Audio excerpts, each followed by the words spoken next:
Greater love has none than this, that one would lay down their life for a friend. John 15:13. Welcome, friends, to the Word for Wednesday for February 14th, 2024. Today marks the culmination of two special holidays in one. Of course, February 14th is Valentine's Day, the internationally recognized holiday of the celebration of love. Primarily romantic love, but love in many kinds. The celebration of love on February 14th. Today also is Ash Wednesday, the beginning of the season of Lent. These two holidays actually coincide very well based on the words of Jesus, where love is expressed most eloquently and most powerfully in the sacrifice of one for another.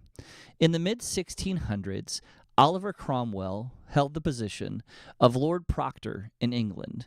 This essentially was the head of state in England that was responsible for following through and enforcing the law of the land. At this time, a young soldier was sentenced to death for crimes that he had committed. He was engaged to a beautiful young woman who came to Cromwell and begged for his forgiveness, to let her fiancé go free so that they could get married and live a life happily ever after.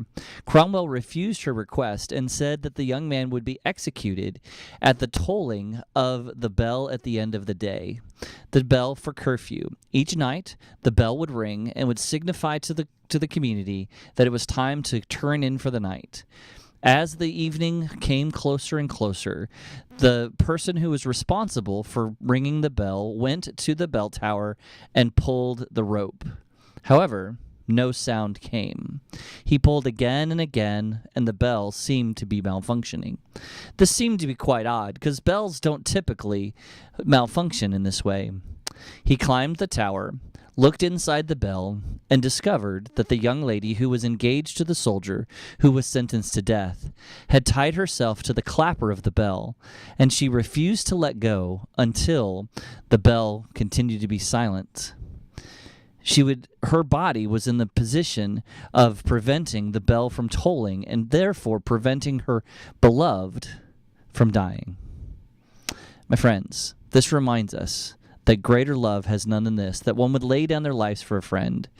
And Jesus did the same for you and me. This is what Ash Wednesday is about, recognizing the sacrifice of Jesus and marking our own mortality with the ashes of mourning, the ashes of death, the ashes of sin, reminding ourselves of the sacrifice of Christ, the blotting out of our sin, and knowing that he loved us tremendously. But it also is a reminder to us that we too can lay down our lives for someone else so that we can express the love, the grace, and the peace that Christ has for us. God bless you, and have a great day.